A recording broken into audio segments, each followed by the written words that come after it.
Сәлеметсіңдер ме балалар? Сауат ашу 4-90 21 сабағымызды бастайық.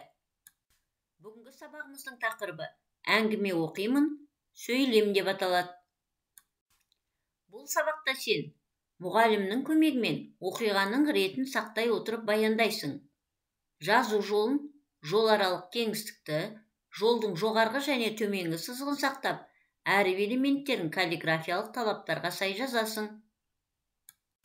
Балалар, біз өткен сабақта сөйлем ережесімен танысқанбыз.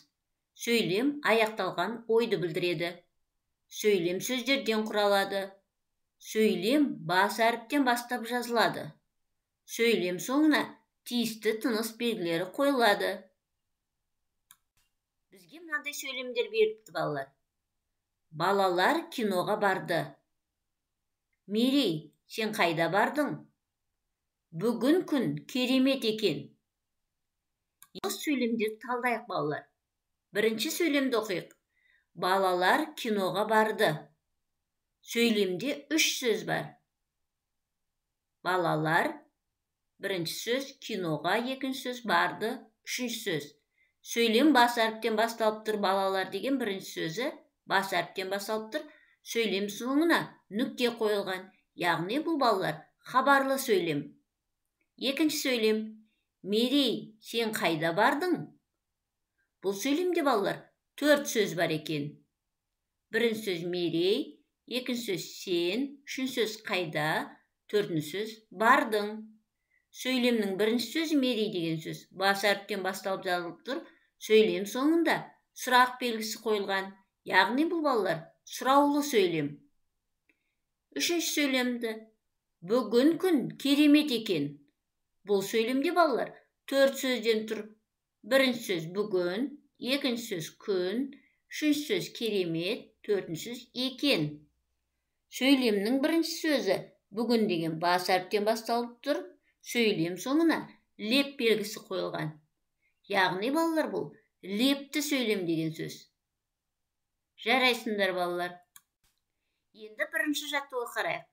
Мәтінді тыңда. Күн айғай шумен басталды. Қызы кәмпит жегісі келді. Ал анасы, алдымен ботқа немесе сүт ішіп нан жейсің деді. Нан мен сүт жаман деді қызы. Қызым-ау, ботқа мен нан дәнді дақылдан жасалған. Оларды жер ана өсірді деп түсіндірді анасы. Фу, нанды ма? Кәмпит тәтті. Ал нанда түк дәм жоқ. Анасы ашуланып кетіп қалды. Біраз уақыт өткен соң қыздың қарны ашты. Ол балалар, мәтінді ары қарай өздерің жалғастырып көріңдер. Өз ойларыңмен бөлісіңдер. Қалай ойлайсың? Қыздың нан туралы ойы дұрыс па? Нан туралы өз ойыңды айт. Ас атасы нан деп неліктен айтады? Екінші жаттығу. Сөйлемдерді қатесіз көшіріп жаз. Қарақұмық адам ағзасы үшін пайдалы тағам. Одан ботқа пісіруге болады. Дәнінен май алынады.